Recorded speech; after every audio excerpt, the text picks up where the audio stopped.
Glenn Greenwald, the journalist from the British newspaper The Guardian, who exposed the widespread and endemic surveillance installed by the Obama administration in the US, something nobody wanted to believe until a few days ago, said that the current government gave a distorted and monstrous interpretation of the Patriot Act, creating a vast illegal spying apparatus to eliminate privacy and anonymity, not just in America, but around the world. Spying isn't the whole story. Intimidation and manipulation are the main objectives. The US government not only weaponized the IRS to cripple and destroy any conservative and Christian opposition, but simultaneously showered numerous NGOs notoriously associated with radical Islamic movements with exemptions and perks, including one owned by the president's brother, which aimed to provide political support to the genocidal government of Sudan. To top it off, the Obama administration altered military regulations to threaten any soldier who publicly spoke about their Christian faith with court-martial, while inviting a Muslim cleric to speak at the funeral of soldiers killed by Islamic terrorism, where, in the funeral prayer, the cleric kindly referred to the fallen as infidels to Allah. It is becoming increasingly clear that the disaster in Benghazi, followed by sickening cover-up efforts, arose from a staged kidnapping intended to give the American government an excuse to release the blind sheikh, Omar Abdel-Rahman, a mentor to terrorist organizations. For anyone who did their own digging and scratched beneath the surface, the perversity, psychopathic mendacity, and subversive nature of what was to become the Obama administration were already more than predictable back in 2008.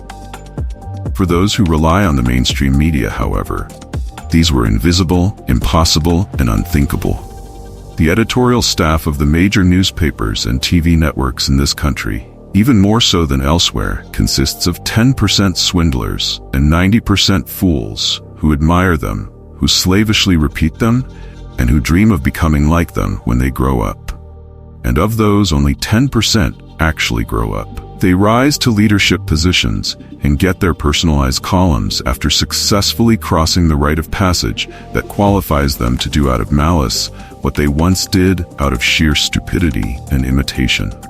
Those who refuse to be either swindlers or idiots end up marginalizing themselves or being marginalized.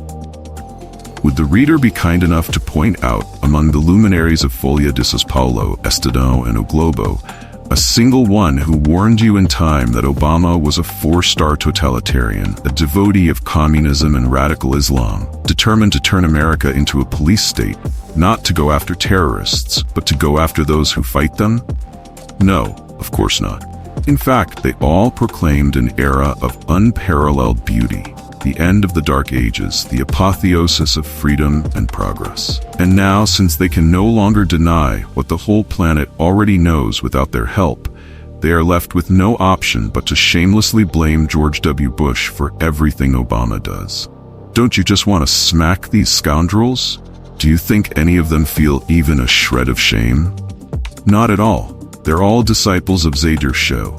Caught red-handed, they just switch masks and carry on, as impassive as ever, pretending to be wise. I won't name names because they shine every day on TV screens and in newspapers, suffering from an excess of visibility. What these people and all their counterparts understand about politics is at the level of what I understand about sewing. When I was a kid, I would overhear my aunts discussing it in an esoteric language full of terms like thread, lace trim, cross-stitch, darts, bias, you name it. I know all the words, but to this day, I have no clue what real-world objects they refer to, assuming those things even existed, and the old ladies weren't just having a laugh at my expense. If, based on that knowledge, I opened a seamstress school, I would be as competent and qualified as those who are paid high salaries to keep the public in complete ignorance about what's really happening in the world.